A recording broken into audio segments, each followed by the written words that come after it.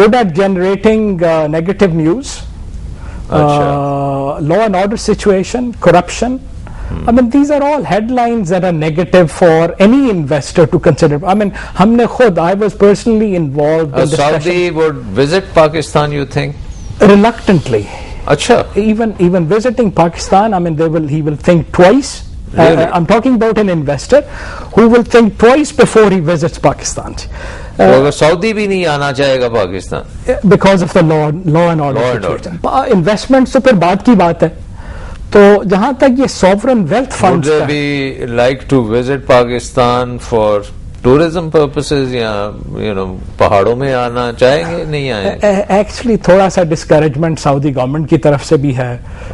They scrutinize people who are coming to Pakistan and what is their motivation. So generally, Saudis are right now reluctant کہ جی 1.5 trillion میں سے ہمارے پاس تو ایک بھی پیسہ نہیں وہاں سے آیا نا. سو کیا اسٹریٹجی حکومت پاکستان کی کیا اسٹریٹجی ہونی چاہیے to be an attractive place for an investor from Saudi Arabia, from the Gulf?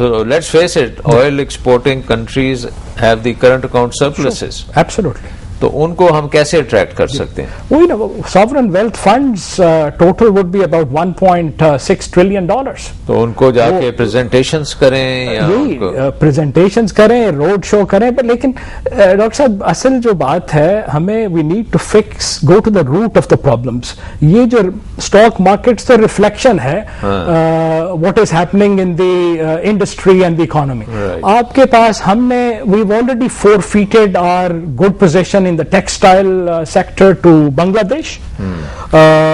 We hardly have any companies to showcase کہ جی یہ ہمارے وننگ کمپنیز ہیں, یہ ماڈل کمپنیز ہیں. تو اسٹاک مارکیٹ تو تبھی ہوگا جب آپ کمپیٹیٹو کو ایڈوانٹیج دکھائیے گا. نہیں یہاں پہ وہ کہتے ہیں نا یہاں پہ we have huge opportunity in dairy industry for example. Would the Saudis invest in our dairy industry? I think there is interest there. I think there is interest in the private strategic kind of investments. اس میں interest ضرور ہے. ایک break لے کے پھر please tell us کہ پاکستان کیا اپنی ایگرو پوٹینشیل کو وہاں پہ پروجیکٹ کرے, ڈیریز کو کرے, انجینئرنگ انڈسٹری, مسلز, tanks, what? Well take a short break.